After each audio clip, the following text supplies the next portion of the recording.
Have you ever lain awake on a quiet night, your heart heavy with unshaped thoughts? Not about anything specific, just a lingering unease, an anxiety, as if life itself were fragile, always slipping beyond your control. Some people fear losing what they love. Some ache over what has already passed.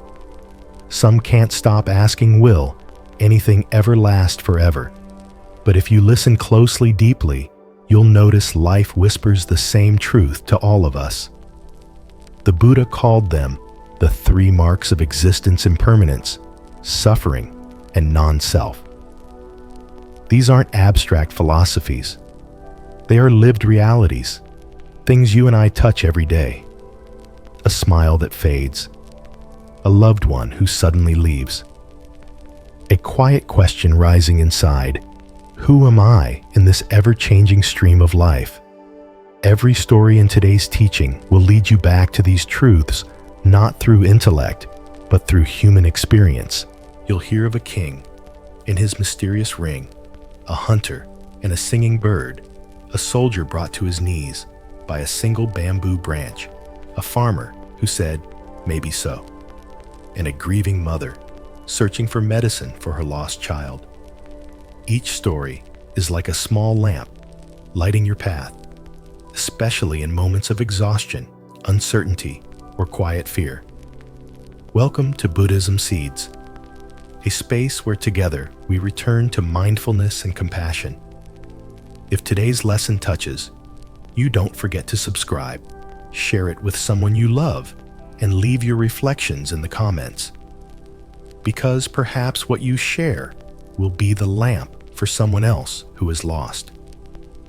And now, let me guide you into these timeless teachings, simple stories, yet filled with wisdom that can calm even the fiercest storms in the human heart. Part 1. Impermanence is the key to freedom. Have you noticed how life always flows like a river, never standing still? The joys that once made you happy, are they still here? The sorrows you thought would last forever, do they still cling the same way joy passes? Pain passes. Nothing lasts forever. This is not a bleak thought. It's a profound truth, one that once understood becomes the doorway to freedom. Listen carefully. Impermanence is not to be feared. Impermanence is the very nature of life. Because things change, you can heal. Because things change, you can move forward. Because things change, you can begin again. Think of your childhood. There were days you wished would never end, a carefree summer, a pure moment with friends. But now, they live only in memory. You may not recall every detail, but you know they once existed and then dissolved. Just like countless other memories, all marked by time. Have you ever suffered from a painful goodbye? A close friend? You lost a loved one who passed, or a love that didn't last. In that moment, you may have thought you'd never recover. But slowly, day after day, the pain softened. Not because you forgot, but because time itself, like a quiet stream, healed the wound. That is impermanence at work. And what about happiness? The times you wish time would stop, a wonderful vacation, a family gathering, or a heartfelt confession of love. But even those moments faded. Joy, like sorrow, comes and goes, like waves on the shore, clouds in the sky, or a breeze that touches your skin and disappears. So why do we suffer? Because we try to hold on. We want the pleasant to stay forever. We fear the unpleasant will come. But tell me, has anything in this life ever truly stood still?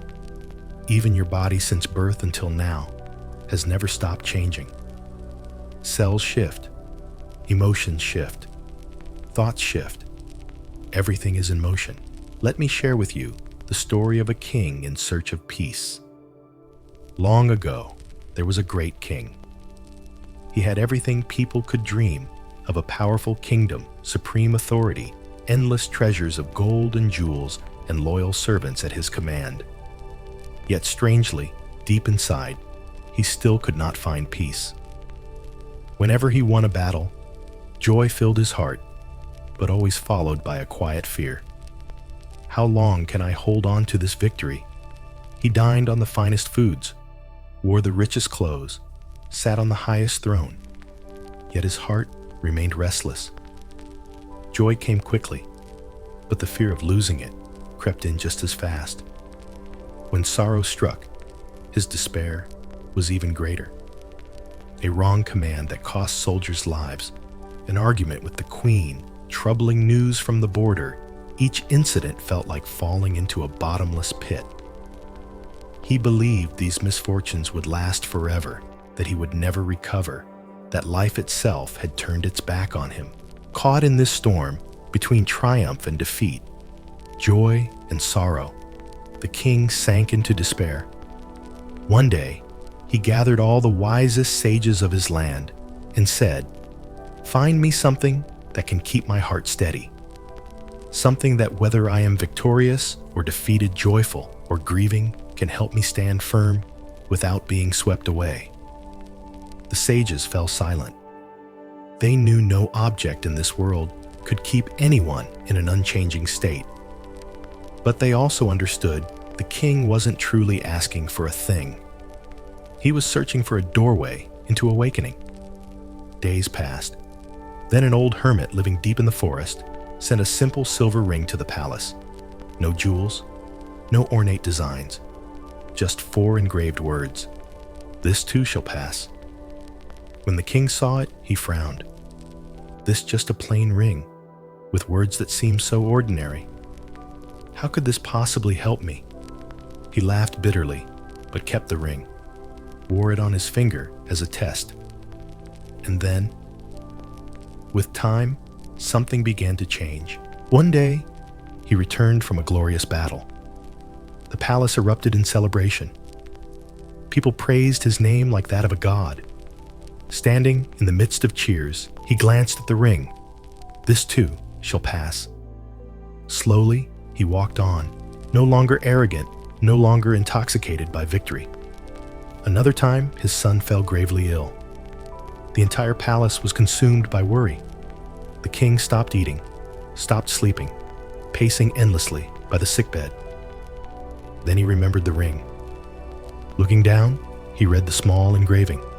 "This too shall pass." Tears fell from his eyes, but this time they were tears of peace. Not despair, but acceptance.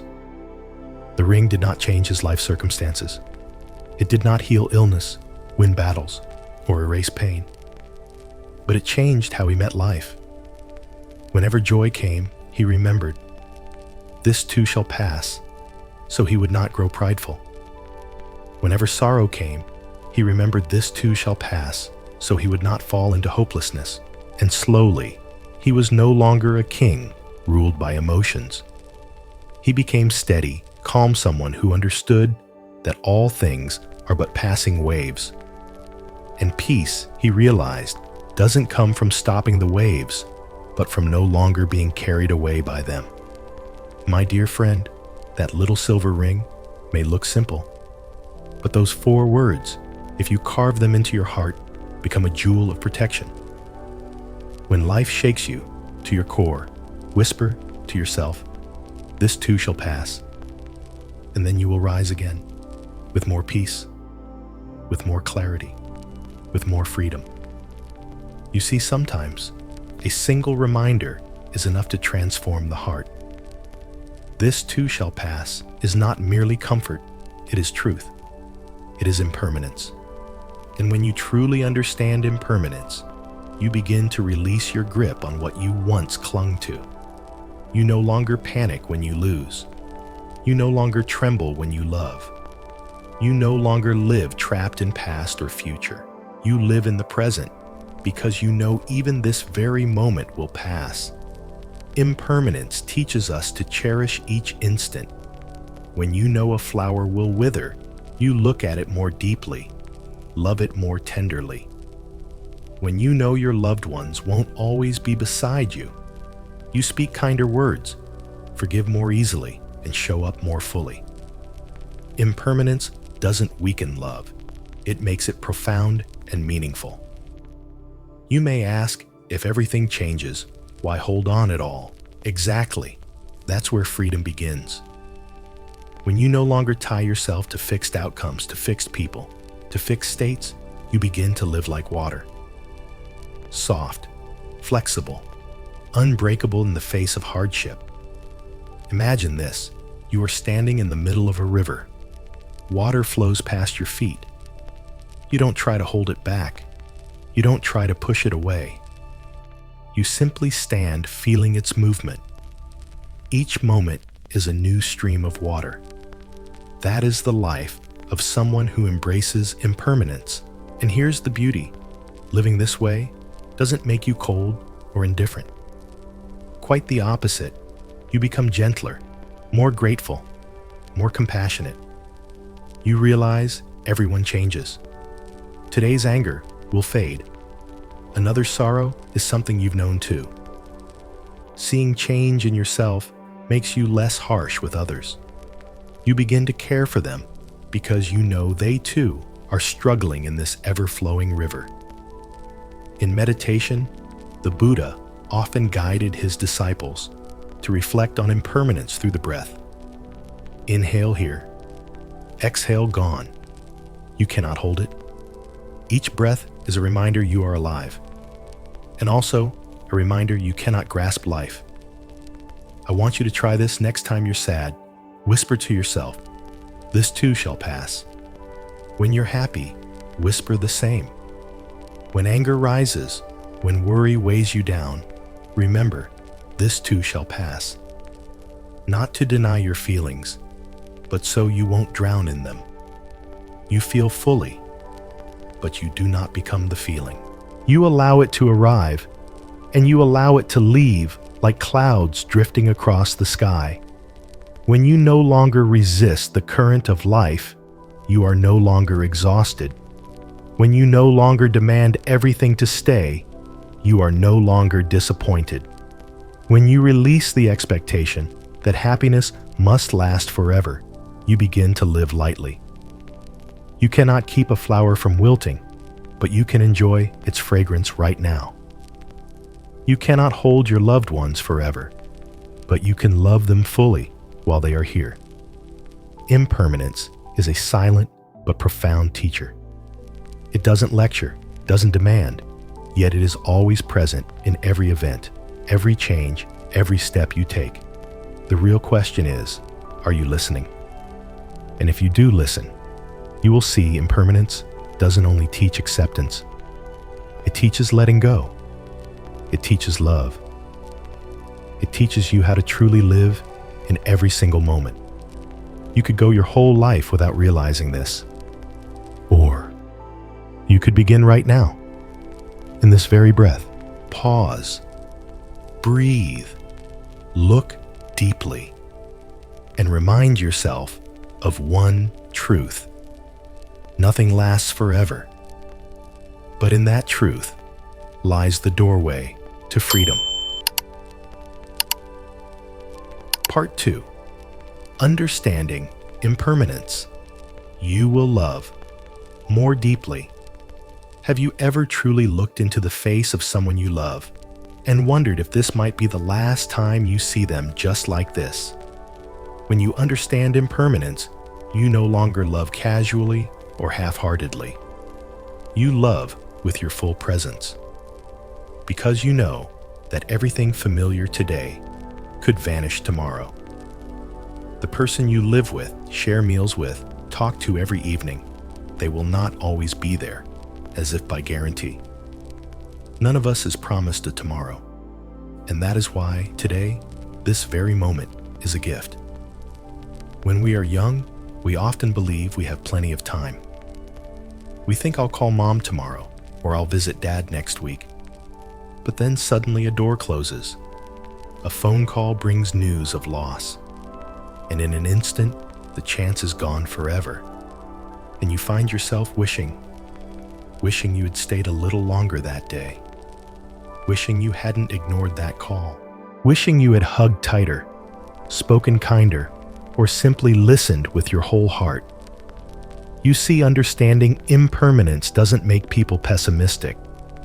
It awakens a deeper love, one that is present, immediate, and never delayed. A person who understands impermanence never misses the chance to love because they know everything is already changing, already slipping away. Do you remember the last time you held your father's hand? The last time you sat beside your mother, listening to her tell a simple story? Or even just watching her cook in the kitchen in silence? Many of us only start to cherish after we have lost. And then we live the rest of our lives in regret.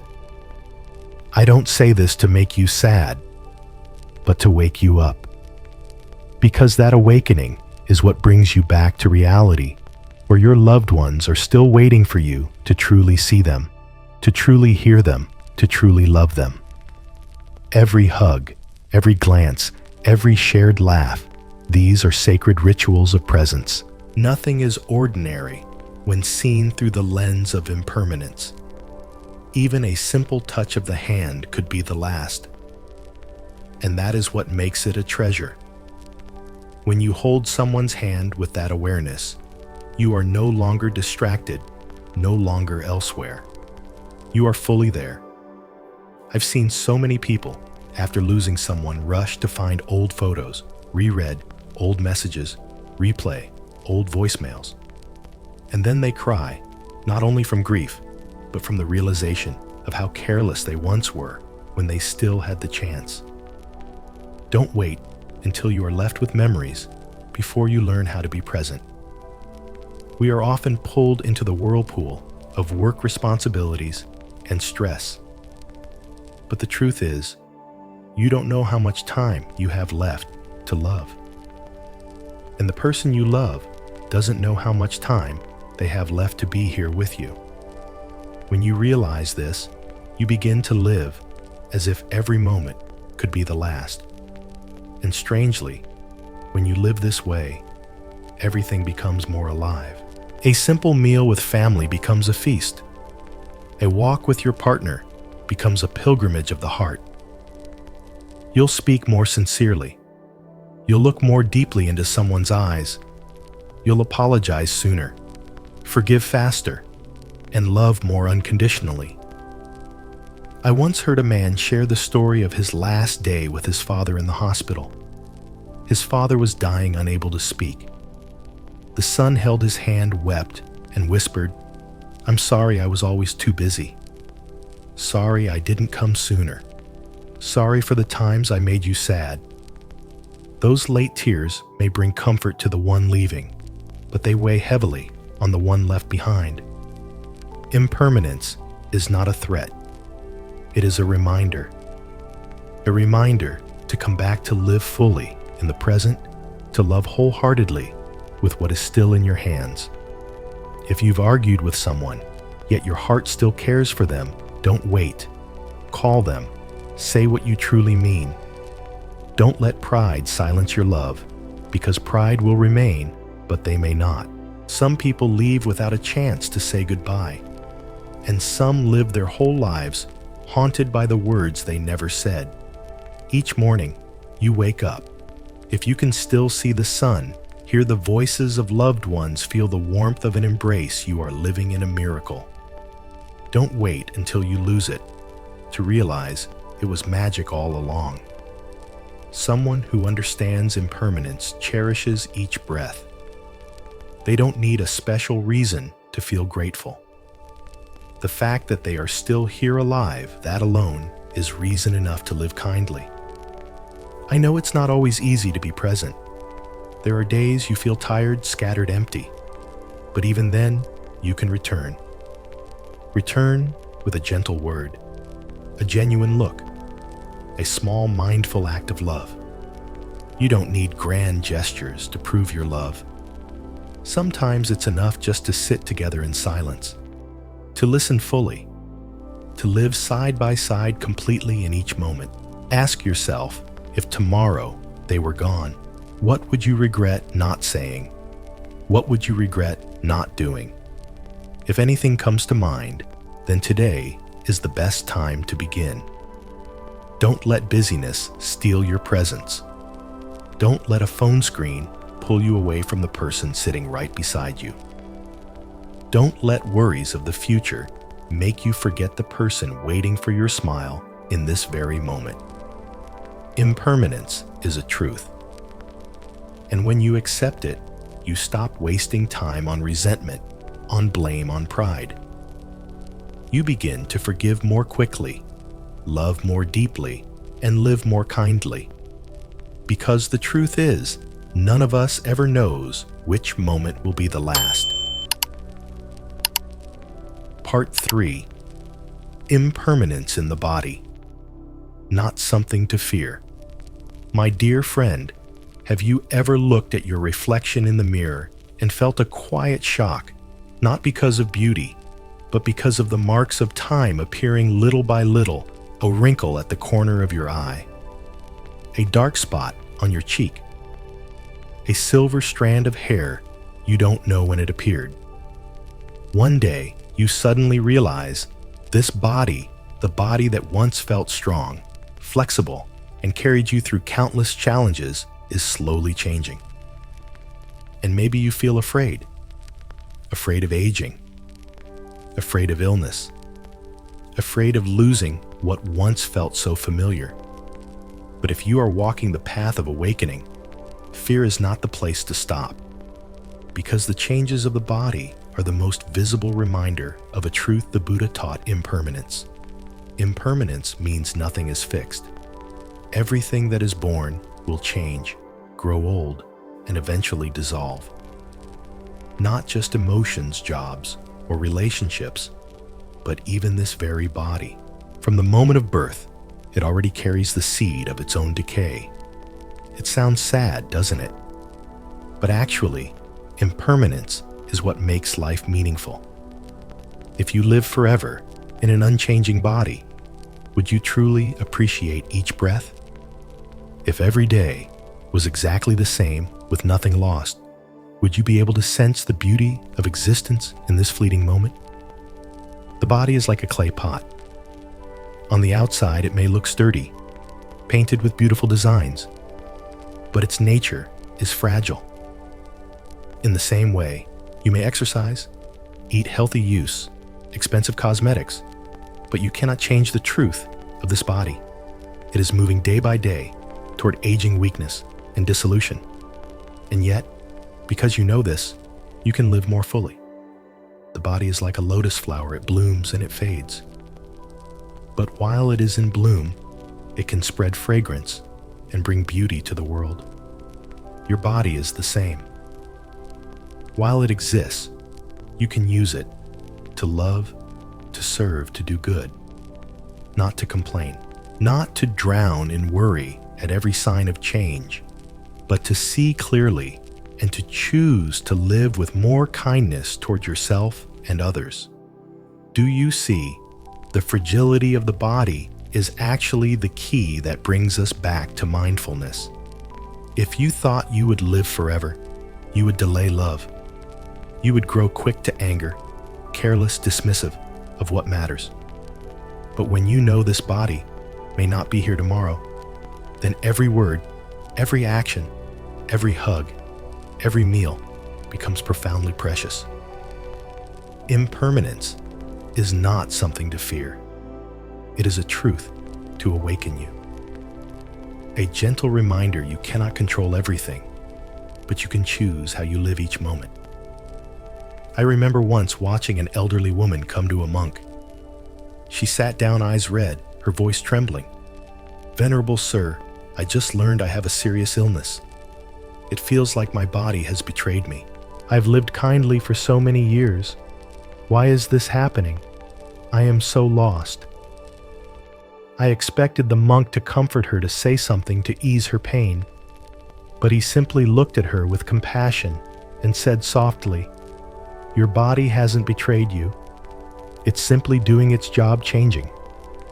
What you need now is not blame, but gratitude. Cherish each day you still have this body. Treat it as your dearest friend, for in truth, it has walked with you from the very first moment of your life until now. The air grew still. The woman broke into tears, but this time, not from despair. She cried, as if laying down a heavy burden, and then she smiled in relief. I realized then sometimes peace doesn't come from curing illness, but from learning to look at this body with gratitude and love. So when you face sickness or aging, don't blame the body. Don't see it as punishment.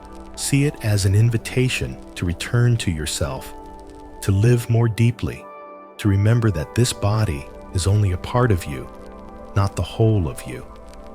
You are not this body. You are not the wrinkles, the gray hair, or the fading eyes.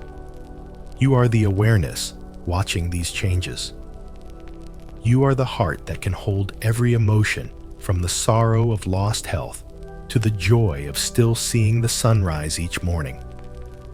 One day, this body will leave you, but you don't need to wait for that to live with awareness. You can begin now, while you can still walk, eat, speak, and smile. See your body as a gift, not a permanent one, but a temporary gift. And because it is temporary, it is infinitely precious. Like the lotus rising from the mud, this body arises from countless causes and conditions. It is not something to despise, nor something to cling to. It is a vehicle for practice, for love, for goodness. If you understand this, you will no longer fear impermanence. You will see impermanence as a blessing, because thanks to impermanence, you can start again after pain. Thanks to impermanence, yesterday's suffering does not last forever. Thanks to impermanence, you can treasure the breath you are taking right now. You will see the body doesn't need to be perfect. It doesn't need to stay young or strong. It only needs to be understood and cherished. So next time you stand in front of the mirror, instead of feeling sad about the marks of time, I hope you will smile and say, "This body is reminding me to live awake." Thank you for still walking with me today. Live this way, my friend, because every breath, every step, every moment you exist in this body is a miracle. An opportunity to practice kindness, to let go, to live mindfully, and to let this fragile body shine on the path of awakening. Part 4. True love is not built on possession. Have you ever loved something or someone so deeply that you became afraid of losing it? A partner, a child, a cherished memory, a feeling of happiness. When we love deeply, we often want to hold on forever. We fear change. We fear separation. And we believe that if we grip tightly enough, we will never lose it. But have you ever wondered what happens when we try to keep forever what was never meant to be kept? Have you noticed that sometimes the tighter we hold, the quicker it slips away? The story I want to share with you about a hunter and a bird offers a different perspective, a way of loving without chains, of being close without clinging, of letting go without becoming cold. The story begins in a small village nestled at the edge of an ancient northern forest. There lived a man in a humble wooden cabin by a stream with tall pine trees at his back. He was a hunter, not out of cruelty, but because the forest was his home. He grew up with the scent of fallen leaves beneath his feet and the sound of wind through the branches. His life was built around tracking deer, setting traps, and waiting in silence. He was neither rich nor poor. Each day passed like a quiet song, steady and repetitive. Until one morning, as dawn barely brushed the mountains with light, he set out with his bow and knife. Walking deeper into the woods, past damp trails and familiar shrubs, he suddenly heard a sound, a song. Not like any bird he had ever heard, neither sharp nor shrill, but clear, gentle, and hauntingly beautiful. It was like someone plucking a delicate string in the air. The sound stopped him in his tracks. And then, as if drawn by an unseen thread, he followed it. In a clearing touched by sunlight, he saw it. A small bird with feathers of shimmering gold-orange, as if woven from the very rays of dawn. It perched on a high branch, tilted its head, black eyes shining, and sang again. The hunter's heart froze, not because he wanted to kill it, but because he wanted to keep it. To keep that sound, to keep that beauty, to keep that magical feeling he had just discovered for the first time in his life. I must have it, he thought. No one else has a creature like this. I will hear it sing every morning. It will be mine. And so he did what he always did. He set a trap, a clever one, soft and harmless. Strangely, the bird almost seemed to step into it willingly. When he lifted the trap and placed the bird into a wooden cage, his heart swelled with excitement, tinged with an unease he couldn't name. From that day, he stopped going into the forest. He sat by the cage, waiting for the song. At first, the bird still sang, quietly, softly. But the sound was still pure, still touching the deepest part of his heart. Yet within days, the song grew faint. Then it stopped. The bird's wings drooped. Its eyes dulled. It stood still for hours, neither eating, nor flying, nor singing. The hunter panicked. He tried everything. Better food. A cage placed in the sun. Gentle words, soft sounds he had never spoken to another living soul. Nothing worked. I love you, he whispered desperately. I haven't harmed you. Why won't you sing? Why won't you live days past? Anger, silence, sadness. But nothing brought the song back. The bird was like a ray of sunlight extinguished. Until one morning, when he opened the cage to change the water. And at that very instant, it happened. The bird who had seemed to forget how to fly suddenly leapt. It shot upward through the sunlight out the window and into the endless sky. It flew like a streak of light, free, weightless, alive. The hunter froze, still clutching the empty cage. His eyes searched the horizon for a last glimpse, but there was nothing. Only silence, only a sharp ache in his chest. He fell to the ground, muttering again and again like a lost child. It was mine. It was mine. And now it's gone. His sobs echoed through the forest. An old hermit living nearby heard his cries. He came, saw the empty cage, saw the broken man. He did not scold. He did not preach. He simply said gently, "It was never yours. It belonged to the sky, the wind, the forest. You were just lucky to hear its song for a while. To love is not to trap. To be grateful for beauty when it touches you, that is love." The hunter said nothing, but those words pierced straight into his heart. A truth he had never dared to face, that what he loved was never his to own, it was his to cherish. That real love does not imprison. That the cage didn't just hold the bird, it held him too locked inside fear of loss, trapped in the illusion of control. And when he dropped the cage to the ground for the first time in his life, he felt lighter. Do you see yourself in the hunter?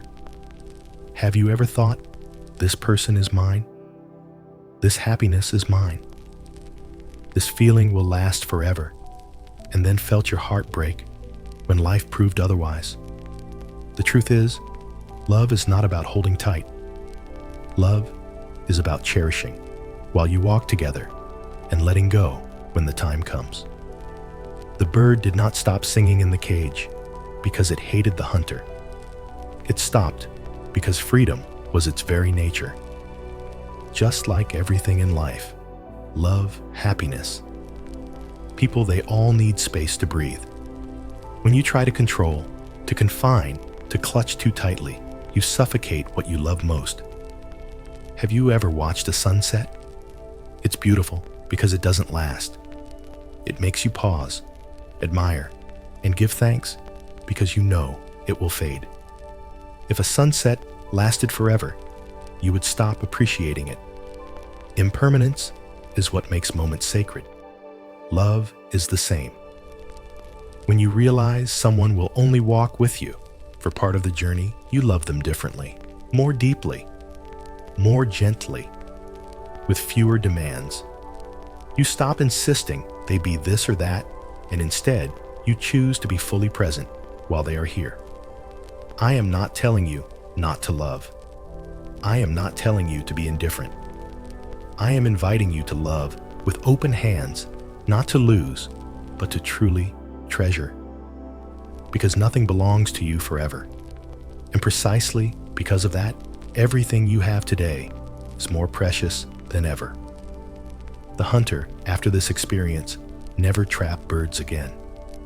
But every morning, he would step onto his porch, look at the sky, and watch birds fly past. He no longer tried to keep them.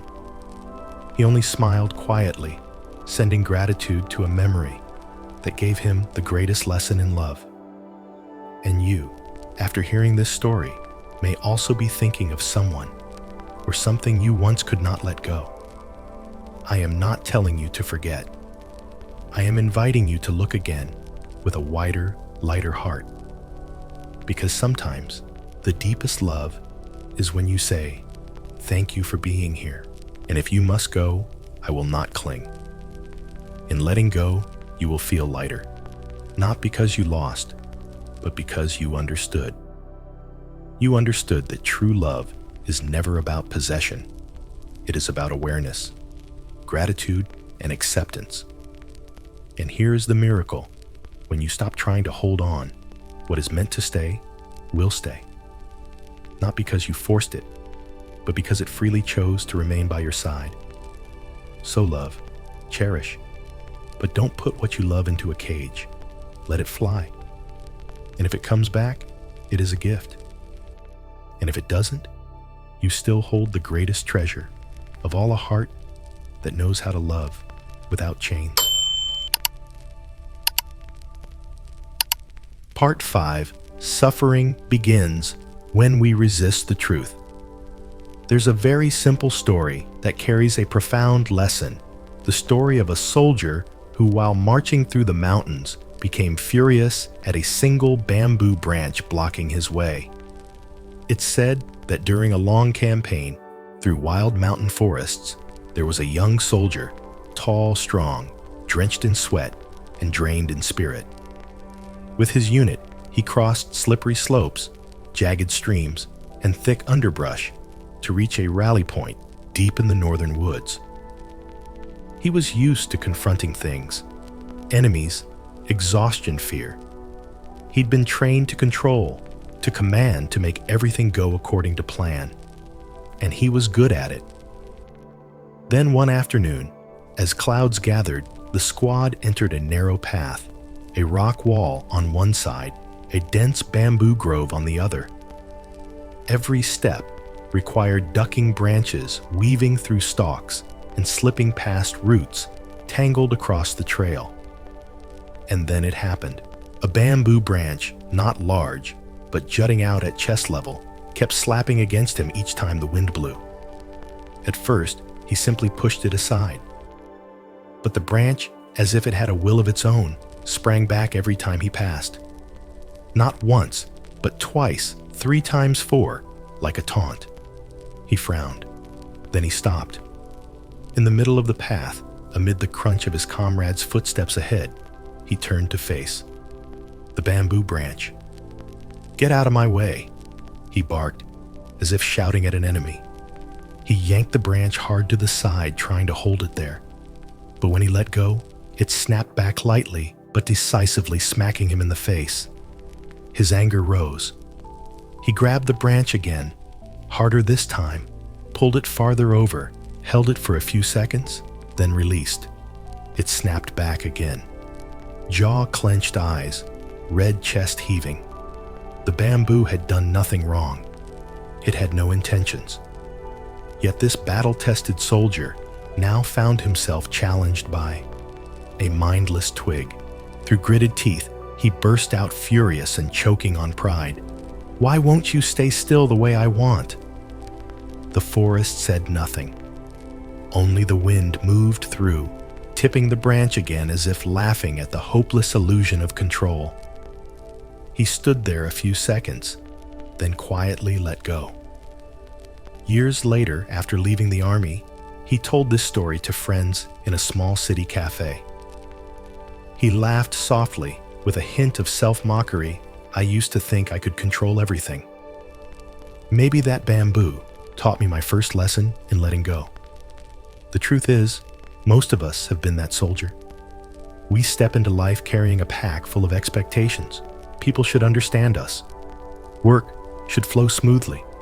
Emotions should stay steady. The future should follow the plan. When things don't go our way, we get irritated. When people don't behave as expected, we get angry. When life refuses to stand still, we start fighting reality. But the more we force things to be this way, the more life springs back the way bamboo does. Small, soft, but persistent, unyielding. The tighter we grip, the harder it snaps. The more we control, the more control we lose. Here's the irony. If that soldier had simply lowered his head a little step to the side, the bamboo would have meant nothing. Just part of the forest, a tiny detail in a vast picture. Because he insisted it stay still, he turned it into an enemy. His exhaustion wasn't from battle, it was from his own stubbornness. Life is the same. There will be bamboo branches brushing against you, a piece of bad news, a friend's betrayal, a breakup, a sudden illness, a plan falling apart. You can stand there, raging, trying to make it not happen. Or you can step back, breathe, and walk past lightly like a breeze moving through trees. That soldier wasn't a hero for fighting the bamboo. He became wise when he realized some things don't need to be fought. They need acceptance. Among all the battles you've faced, your greatest victory may be learning how to let go, not of your goals, but of the demand that everything must go your way. Because sometimes, peace doesn't come from mastering the forest. It comes from moving with it, like a leaf that knows the wind will shake it and softens anyway. Life is like that bamboo. It won't stand still. It won't live under your absolute control. Not everything will follow your wishes. Some things you want to keep will leave. Some things you wish to change will stay the same. Some people you long to be understood by will still misunderstand you. Some relationships, despite your best effort, will end. I know when things go wrong, you feel disappointed and hurt. The first impulse is to resist the feeling, resist the situation, resist reality. Have you found yourself asking, why would they do that to me? Why can't it be easier? Why didn't all my effort work out? Those questions circle on repeat. Each time they do, your heart tightens. Suffering doesn't always begin with something big. It often begins with the refusal to accept what is. We think pain comes only from loss, betrayal, injury. But the deepest suffering appears when we don't accept the truth, when you won't agree that someone no longer loves you, when you refuse to believe time has taken youth, when you can't accept that some things have happened and cannot be undone. This resistance, this fight against reality, is the root of suffering. Reality remains what it is. You can rage, cry despair, and still it doesn't change. The more you fight, the more exhausted you become. The more you thrash, the more trapped you are in your own storm. In the Buddha's teaching, there's a vivid image when struck by an arrow we hurt, but when we keep lamenting, asking, "Who shot me? Why me?" we shoot ourselves with a second arrow. The first arrow is circumstance. The second is our reaction. I'm not saying you should be cheerful when life hurts. I'm not saying to be indifferent. I'm saying the first step out of suffering is not to change the situation, but to change how you see the situation. There's a hard truth that's also deeply freeing. Life does not run according to your script, but you can guide your mind to move more gently with life. Look at bamboo. It isn't rigid. The wind comes, it leans. Stronger wind, it bends. When the storm passes, it stands upright again. It survives by being flexible. So does your heart. When it softens, when it stops trying to make everything submit, you suffer less. You can say, I wish it hadn't happened this way. And you can also say, it has happened. I won't stab myself with a second arrow. Flexibility isn't weakness. It's wisdom. The wise don't cling to what has slipped away, nor waste their life trying to fix the unfixable. They breathe, become still, and adapt. That doesn't mean giving up. It means choosing peace amid imperfection, choosing love even when it isn't returned, choosing understanding over blame, choosing to move forward rather than standing frozen in anger and regret. In the end, you can't control the wind, but you can trim your sails. You can't change other people, but you can change yourself. You can't manage everything, but you can choose your response. That is freedom. Freedom isn't getting everything to go your way. Freedom is not being broken by what doesn't. Freedom is keeping your peace in the middle of change. Freedom is knowing not everything must be right by your standards and still living lightly happily. I share the story of the soldier and the bamboo, not to shame you for past rigidity, but to remind you we've all been there.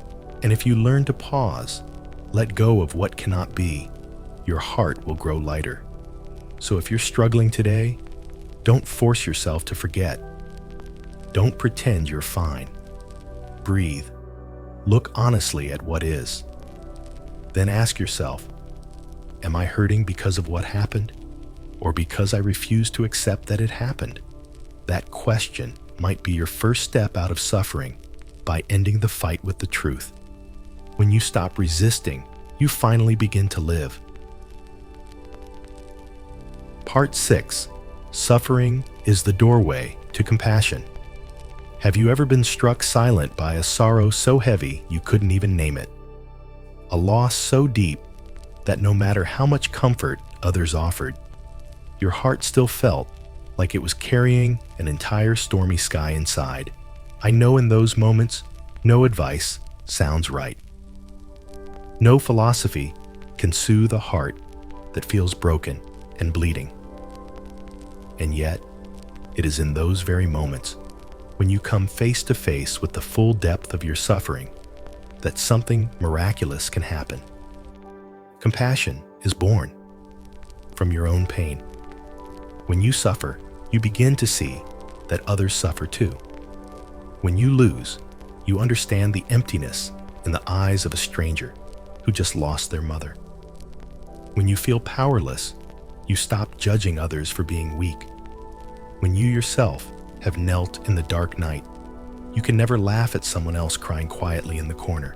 That is why I say suffering, if you don't turn away from it, can become the doorway that opens into compassion. It doesn't require preaching.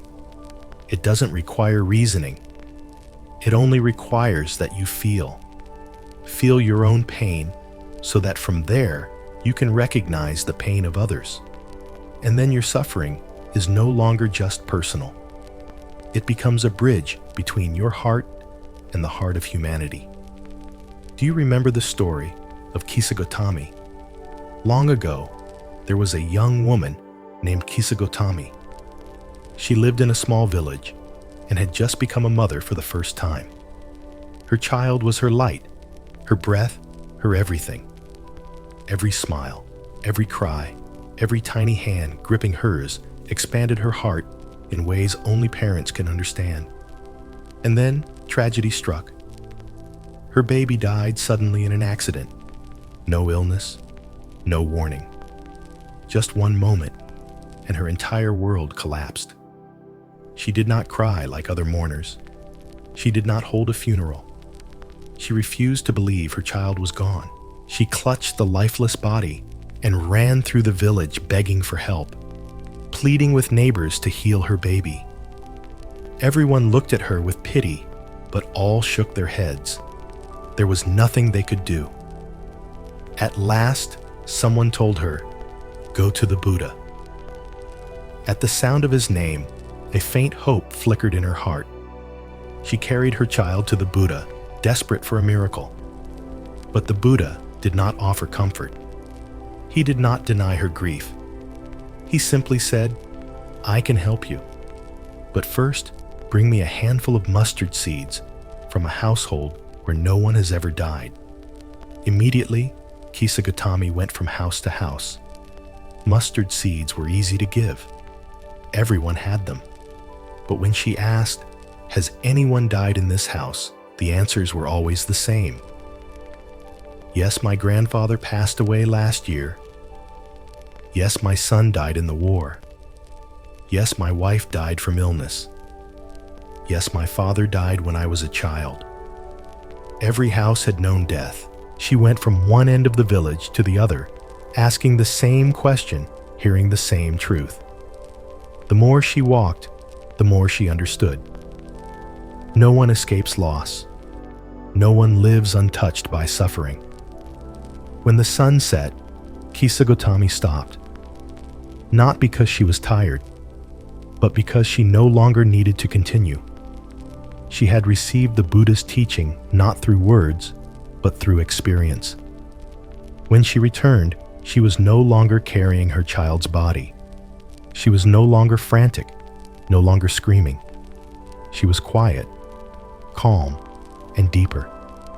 Not because her child no longer mattered, not because her mother's love had disappeared, but because her personal grief had dissolved into the grief of all humanity. She was no longer just a mother who lost her child. She became a human being who understood suffering is the nature of life. And only through that suffering can true compassion be born. When you see pain, not as my pain, but as something that connects us all, you enter a deeper space of the heart. A space where there is no blame, no resistance, no loneliness. Only love. Love that knows everyone will lose something, and everyone can learn to hold it with a wider, softer heart. You see, people often think compassion is something lofty, something you must study or practice. But often, it arises naturally if you don't shut yourself off from suffering. Have you ever met someone who comforted you without a single word, just through the look in their eyes? That is someone who has suffered. Because of their suffering, they no longer rush to judge. They no longer speak shallow cliches. They no longer dismiss another's pain. Compassion is not pretty words. It is presence. It is a heart that is cracked open now, able to cradle another broken heart with gentleness. And suffering is the silent teacher that makes this possible. No one wishes for suffering, but when it arrives, instead of fighting it, you can ask softly, "What are you here to teach me?" And sometimes the answer is to love people better. When you have lost, you no longer tell the grieving, "Be strong." You just hold their hand, quietly, without words. When you've been wounded, you no longer wound others so easily. When you've been betrayed, you understand the shattering of trust, so you become more careful with your promises. When you've fallen apart, you lose your arrogance. And instead, you bend down to lift up someone else who is stumbling. Compassion is not born from theory. It is born from experience. And experience is not always gentle. Sometimes it is unbearably painful. But if you can walk through that pain, you will emerge into a new world. A world where you are no longer a victim of fate, but a person who is transforming. Transforming pain into understanding. Transforming wounds into love. Transforming brokenness into connection. Remember, this compassion does not come from textbooks.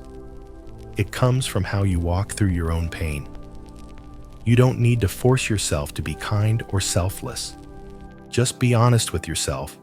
When you're hurting, don't run from it. That honesty will soften you. Softer with yourself. Softer with others. No longer harsh. No longer demanding perfection. Because you understand, no one is perfect. Everyone is carrying some pain you cannot see. And the moment you realize this, you have already stepped onto the path of compassion. Compassion is not an act. It is a state of heart. A heart that has understood suffering is what binds us all together. It does not distinguish rich or poor, religion or status. We are all the same in our pain. And when you see others suffer as you do, you no longer crave to win. You no longer need victory to feel worthy. You no longer need to be right to feel strong.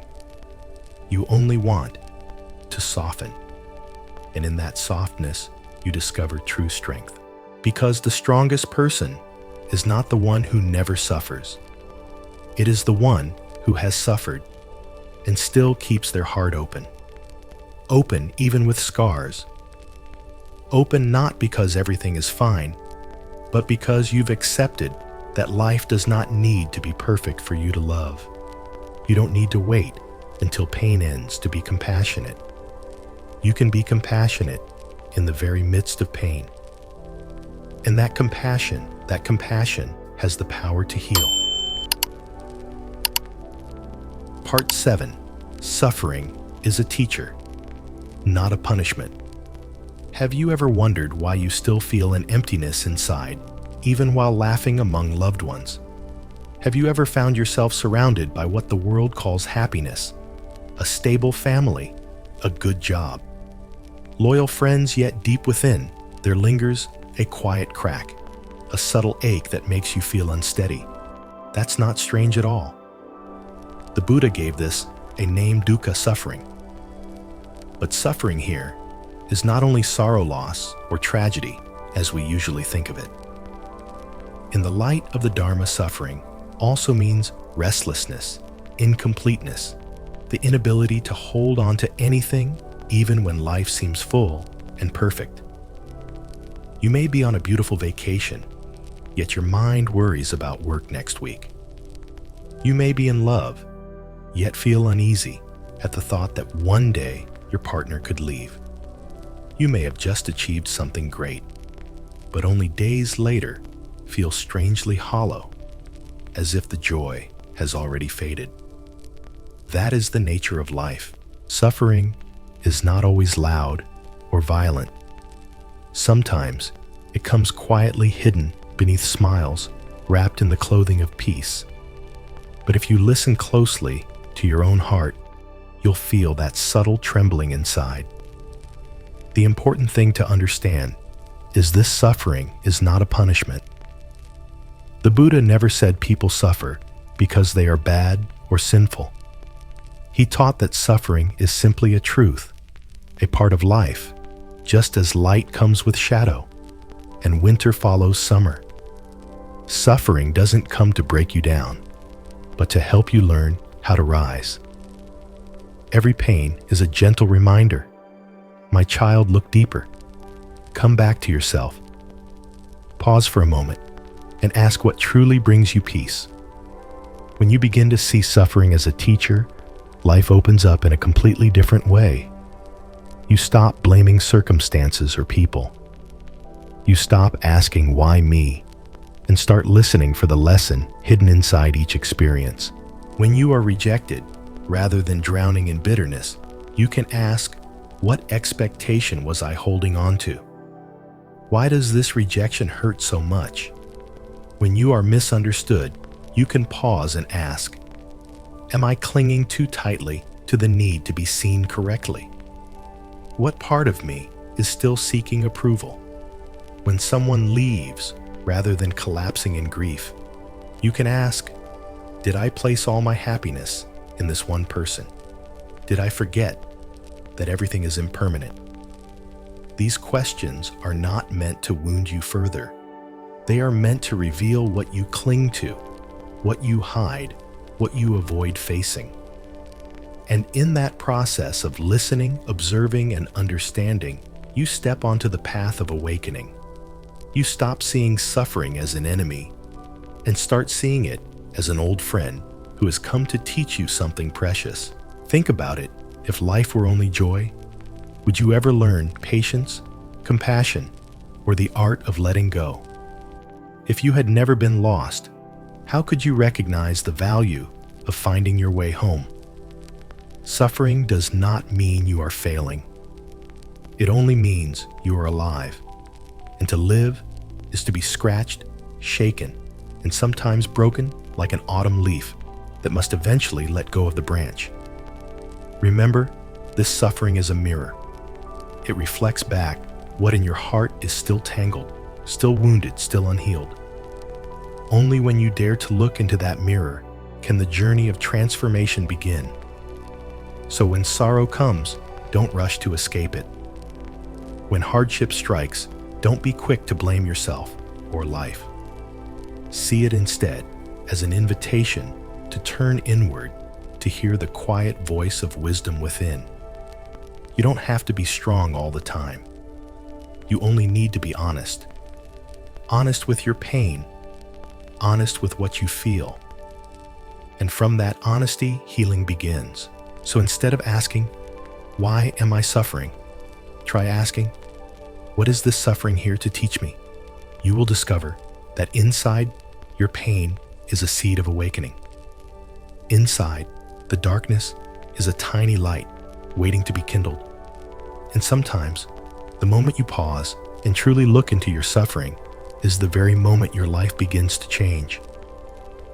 Because when you see the truth of suffering, not as punishment, but as guidance, you stop fearing it. You stop trying to push it away like an unwanted storm. Instead, you learn to stand in the rain, feel each drop of cold, and give thanks, for only through the rain can you understand the gift of sunlight. Part 8. True happiness comes from presence, not control. My friend, have you ever sat quietly beside a lotus flower, watching its petals tremble gently in the breeze, and in that moment realize that the flower will one day wither? Not to feel sad, but to treasure its fragrance and beauty even more right now. Because it's only when you know the flower won't last forever that you become truly present, with it touched by the fragile, delicate miracle of life. In the Buddha's teaching, this is one of the deepest lessons. Happiness does not come from holding on, nor from controlling life so that everything goes your way. True happiness comes from being fully present. I know you've tried hard to make life line up with your expectations. You've worked to keep things stable, safe, predictable. And yet life always brings the unexpected. Someone leaves, an opportunity slips away. Something beautiful doesn't last as long as you hoped. And when that happens, you feel disappointed, anxious, even angry. We often mistake control for peace. We think we'll be calm if we can manage every detail. But is that really true? The tighter you cling, the more weary your heart becomes. The more you demand that life obey your plans, the more disappointment follows. And slowly, you lose touch with the stillness within the stillness that arises when you simply show up for what is. So let me ask you, when was the last time you were truly present? Not replaying the past? Not worrying about the future? Not planning what to say or do, but simply here, When was the last time you ate a meal and really tasted it instead of scrolling on your phone? When was the last time you sat with someone you love and truly listened without waiting for your turn to speak? You see, presence is simple but rare, because most of the time our bodies are here while our minds are somewhere else, sitting with someone dear, while the mind is busy with work regrets or fears of tomorrow. And then we wonder, why do I feel empty even in moments that should make me happy? Happiness doesn't come from how much you control. It comes from how deeply you live this moment. Because only the present is real. The past, whether sweet or painful, is now just memory. The future, whether bright with hope or clouded with fear, is still only imagination. But this moment, your breath, your heartbeat, your awareness, this is life. And only here can you truly live. The gift of presence is that it requires nothing. You don't have to wait until life is perfect, until work is done, until your mood is better. You just need to pause, to notice the cup of tea in front of you, to hear the birds outside your window, to feel your breath flowing in and out. That alone is enough. I know it's not easy to let go of control. It's not easy to stop chasing the endless to-dos and worries. But if you never pause, you could pass through an entire lifetime without ever living a single full day. Always in the future while missing the present. Here's a small practice I invite you to try each day. Take just 5 minutes, only 5, to be fully here. Do nothing. Expect nothing. Just breathe, notice, listen. Whether you're washing dishes, walking, or waiting at a stoplight, whenever you remember, come back to this moment. Over time, you'll discover something miraculous. Happiness was never far away. You don't have to buy it, wait for it, or fight for it. It has always been here waiting for you to arrive. Like sitting beside the lotus, knowing it will fade, you don't cling, you don't regret. You simply look treasure and give thanks for having seen it bloom in this very moment. And my wish for you is this: from now on, may every moment you live become a lotus in full bloom. Part 9. Letting go of labels. Good or bad. We humans have a habit of labeling everything that happens in life. This is good, that is bad. This is lucky, that is unfortunate. And we cling to those labels as if they were unshakable truth. But over time, life teaches us otherwise. What once seemed like misfortune may later open the door to happiness. And what once appeared to be a blessing may quietly become the root of suffering. Let me tell you an old story. You may have heard it before, but each time you reflect on it, a new depth is revealed. Long ago, in a small village at the foot of a mountain, there lived a farmer with his son and a single horse. That horse was not only his most valuable possession, it was his companion, his plow, and his only means of travel outside the village. One morning, the neighbor came running over. "Where's your horse?" The farmer stepped outside and saw the gate open, hoofprints trailing off into the distance. His horse was gone. By evening, the village was buzzing. Some pitied him, others were curious. An old man sighed. What terrible luck! Such a precious horse lost just like that. The farmer simply nodded, smiled gently, and said, "Who can say?" The villagers were puzzled. How could he be so calm after losing the one thing he valued most? A few days later, as the golden light of sunset poured into the valley, the horse returned. But it did not return alone. It led back a whole herd of wild horses, 6 or 7 of them galloping around the corral. This time, the villagers rushed over amazed. Incredible. What great fortune from losing a horse, now you have many. Truly, you are blessed. Again, the farmer shrugged. and replied with the same smile, "Who can say?" The very next day, the farmer's son tried to tame one of the wild horses.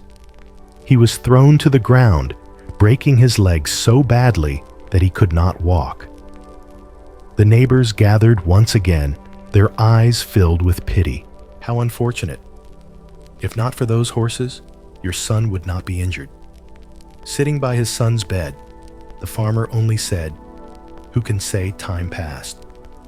One morning, a drum sounded in the village square. The king's army announced a draft. Every able young man must go to war. In those times, everyone knew that to be taken was often to never return. But the farmer's son, with his broken leg, was spared. The same neighbors who had pitied him before now looked at him with envy. "How lucky you are. If not for that injury, your son would be gone, like the rest of ours." And again, the farmer only said softly, "Like the wind. Who can say, do you see?" Those three simple words were not indifference. They were not resignation. They reflected a deep wisdom, the wisdom of not rushing to label anything as good or bad. The wisdom of one who understands that life moves in cycles far larger than what we can see. What you call misfortune may be the foundation for a blessing yet to come. What you call good fortune may eventually lead to pain. The truth is, you cannot see the whole picture yet. The farmer's calmness is a great lesson for us. We don't always need to decide if something is good or bad. Sometimes the wisest thing is simply to let life unfold and to be present for each moment. Instead of asking, "Why did this happen to me?" you can ask, "What might this be leading me toward?" Because who can say? Maybe what you now call a disaster is really the doorway to something precious. And maybe your story is not finished yet. Haven't you seen this in your own life? Times when rejection turned out to be protection. When betrayal pushed you to discover your true self. When heartbreak brought you onto a path of healing you never would have chosen otherwise. We suffer not because of what happens, but because we cling to the label we give it. We trap ourselves in, "This is bad," and then we live inside that cage. But when you loosen the grip of those labels, the story opens wider. Life is like a river, sometimes calm, sometimes turbulent, but it never stops flowing. If you fix your eyes on one bend of the river and declare it bad or dangerous, you miss the beauty of the whole journey. So the next time something unexpected happens, don't rush to call it misfortune. Pause. Breathe. Ask instead, what is this here to teach me? Wisdom doesn't come from labeling quickly. Wisdom comes from waiting, watching, and allowing meaning to reveal itself in time. Because as the old farmer taught us, the truth of life is larger than any label we try to put on it. Part 10. The Awakened do not pray for life to be steady. They pray for the heart not to waver. My friend, let me invite you back to something that seems simple, yet is the very starting point of awakening. Seeing clearly that life is not meant to be all right. We've been taught to chase stability, to strive for a life free of pain, free of chaos, free of cracks. But have you noticed that very craving is the trap that keeps us restless, doubtful, and weary? Why? Because life is impermanent. From the moment Prince Siddhartha left his palace, he did not begin his journey with a glorious dream. He began with a raw truth. He saw old age. He saw sickness. He saw death. He looked directly into suffering. And from that vision arose not despair, but a great question. How can one live without being drowned by suffering? That question is still ours today. Perhaps you've thought, if only everything in my life would stay calm, then I'd have peace. But the truth is, nothing stays calm forever. everything changes. And if your happiness depends on life always being steady, then you are playing a game you cannot win. The more you try to hold everything in place, the more exhausted you become. The more you demand others to act as you wish, the more disappointment you face. The more you pray for nothing bad to happen, the more fragile you feel when it does. This is why the awakened do not pray for life to stop moving. They pray for the heart not to be swept away. The elders who have walked deeply in practice often carry a lightness. They no longer try to control the world. They no longer fear the unexpected. They know nothing stays steady, and it doesn't need to, for them to live in peace. One elderly woman put it beautifully, "I don't need life to be easy. I only pray that my heart is strong enough to walk through it. That, I believe, is the beginning of inner maturity." Most of our suffering does not come from circumstances. It comes from the silent expectation that life should be different, less painful, less unfair, more gentle. But the Buddha was clear: life is suffering. Not to scare us, but to show us how to walk through it with a steady mind. And in that very instability, you begin to see yourself more clearly. Enlightenment is not a state of endless bliss. It does not begin in dazzling light. It begins when you can sit with suffering without turning away. When you stop running from sorrow. When you stop denying your emotions. When you stay present, courageous, and mindful. A steady heart is not born overnight. It comes from a long practice of watching, adjusting, and patiently returning to yourself.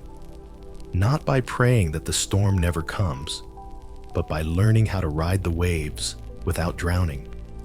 Even in daily life, you can see this. One person hears a simple critique and suffers for weeks. Another experiences the same thing and lets it pass. One person crumbles under a setback. Another takes a deep breath and says, "This too is a wave, it will pass." Which one do you want to be?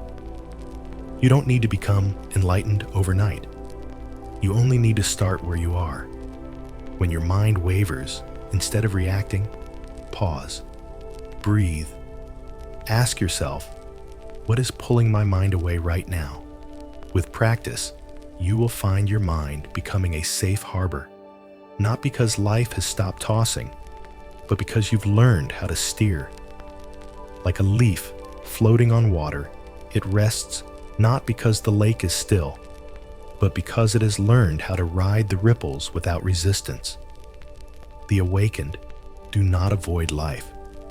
They do not run from emotions. They do not deny pain. They look at suffering with the eyes of compassion.